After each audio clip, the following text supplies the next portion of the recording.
Welcome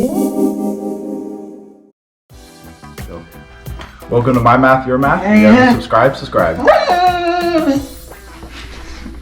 Today, motion. Example, a particle's velocity is given as v of t is equal to 3t squared minus 1. It moves 4 units at t equals 0 seconds. How about after t equals 3 seconds? So if you're given the velocity and you want to know the displacement, we take an integral, as the velocity is the derivative of the displacement. So the integral of v of t dt is equal to the integral of 3t squared minus 1 dt.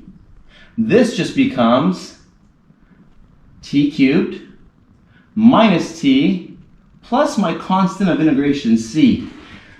But I know that when t equals 0, I've moved 4. So if this is 0, my c is going to be 4. So at t equals 0, c equals 4.